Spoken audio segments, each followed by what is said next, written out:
tengah persoalan sampah yang terus mendera masyarakat daerah istimewa Yogyakarta. Maksud kami, istimewa Yogyakarta, partisipasi mandiri warga bermunculan, diantaranya dengan membangun rumah pilah sampah yang mencoba mengatasi sampah sejak dari rumah dan selesai di tingkat kelurahan.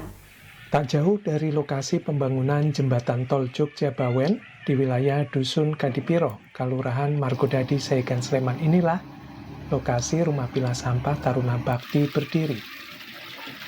Berawal dari program sedekah sampah oleh warga, kelompok pemuda yang tergabung dalam Taruna Bakti Kadipiro kemudian menginisiasi berdirinya rumah pilah sampah atau RPS Taruna Bakti di tahun 2019. Dengan adanya bantuan CSR dari salah satu bank pemerintah, di tahun 2022, RPS Taruna Bakti mulai membangun tempat pemilahan sampah dengan menempati tanah kas desa. Karena pandemi COVID-19, RPS Taruna Bakti baru bisa melayani secara normal setahun kemudian, yakni di tahun 2023. Melalui RPS ini, warga Dusun Kadipiro yang terdiri dari 120 kepala keluarga diajak untuk mandiri mengelola sampah sejak dari rumah. Selanjutnya, sampah yang sudah dipilah tinggal disetor ke RPS untuk dikelola. Di RPS, petugas akan mengelola sampah-sampah tersebut berdasarkan jenisnya. Untuk sampah jenis bahan berbahaya dan beracun atau B3 akan diserahkan ke TPS khusus yang menangani. Untuk sampah yang memiliki nilai jual seperti kertas, plastik, dan logam akan bisa dijual dimasukkan ke yang lain gitu. Untuk sampah daun kering akan diolah menjadi kompos di dalam lubang yang disebut jugangan. Sementara untuk sisa-sisa makanan dikumpulkan kemudian diberikan kepada peternak budidaya mangkok. Keberadaan RPS ini membuat kondisi lingkungan Dusun Kadipiro menjadi lebih bersih dan asri. Bahkan ada juga warga dari dusun lain yang memanfaatkan RPS Taruna Bakti untuk mengatasi sampah mereka. Syaratnya, sampah yang disetor sudah dipilah dari rumah. Dari hasil penjualan sampah, sebagian digunakan untuk biaya operasional RPS, dan sisanya dikembalikan ke masyarakat dalam bentuk pemberian paket sembako setiap 6 bulan sekali. Berarti berapa itu, Mas? Mas, sebutkan dulu Mas namanya dan sebagai apa Mas? Saya perkenalkan, nama saya Arya Sukmana. Di sini saya sebagai operator di rumah pilah sampah Taruna Bakti Kadipiro. Bisa dijelaskan nih awal mula didirikannya rumah pilah sampah itu seperti apa? Sebenarnya rumah pilah sampah itu awalnya berasal dari sedekah sampah dulu. Tahun 2019 kita berdiri. Terus kemudian tahun 2022 kita mendapat CSR dari Bank BRI berupa rumah pilah sampah dan juga alat dan kendaraan. Dan sejak 2023 kita gunakan rumah pilah sampah ini untuk tempat pengelolaan sampah di Dusun Kadipiro, Margodadi, Sayegan. Kenalnya?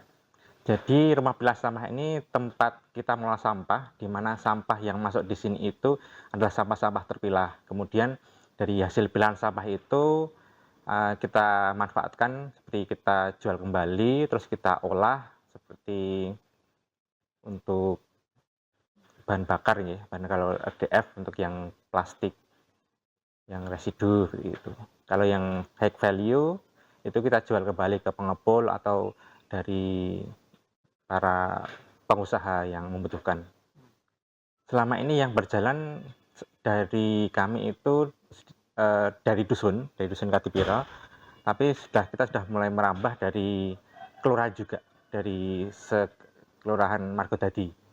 Itu, jadi kita menerima dari masyarakat yang membawa sampahnya datang ke sini gitu ya. Tentu saja sampahnya sudah terpilah.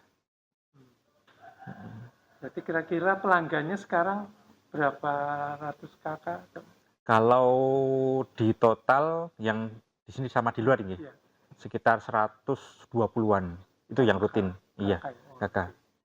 Untuk kapasitasnya sendiri Mas, untuk berapa ton ya sebenarnya? Kita belum pernah berapa tonnya gitu. Jadi selama ini ya masih dari 120 itu masih kita bisa tamu. Jadi kalau ada pelanggan baru, kita bisa siap menerima selama sampahnya itu datang ke sini adalah sampah terpilah gitu. prosedur untuk menjadi pelanggan di rumah pilah sampah seperti apa? Cukup datang aja langsung membawa sampahnya, terus kemudian datang ke rumah pilah sampah, memasukkan sampahnya itu sesuai jenis-jenisnya. Di tempat kami ada 7 jenis sampah yang kita golongkan. Yang pertama plastik keras, kertas, plastik daun yang kayak bungkus kayu atau kresek gitu ya. Terus kemudian ada logam, beling, organik, dan juga sampah limbah B3 seperti popok dan juga pampers itu. Mas, apa kendala yang sering dihadapi dalam pengolahan sampah di sini? Yang pertama adalah dari masyarakat sendiri. Jadi proses pemilahan itu masih terasa asing bagi masyarakat kita. Jadi selama ini masyarakat itu masih buang sampah cuma buang aja itu, belum ada proses pemilahan.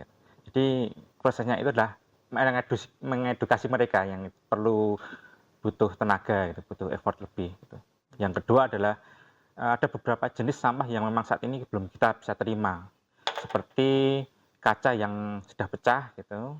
Terus kemudian karet sama kain.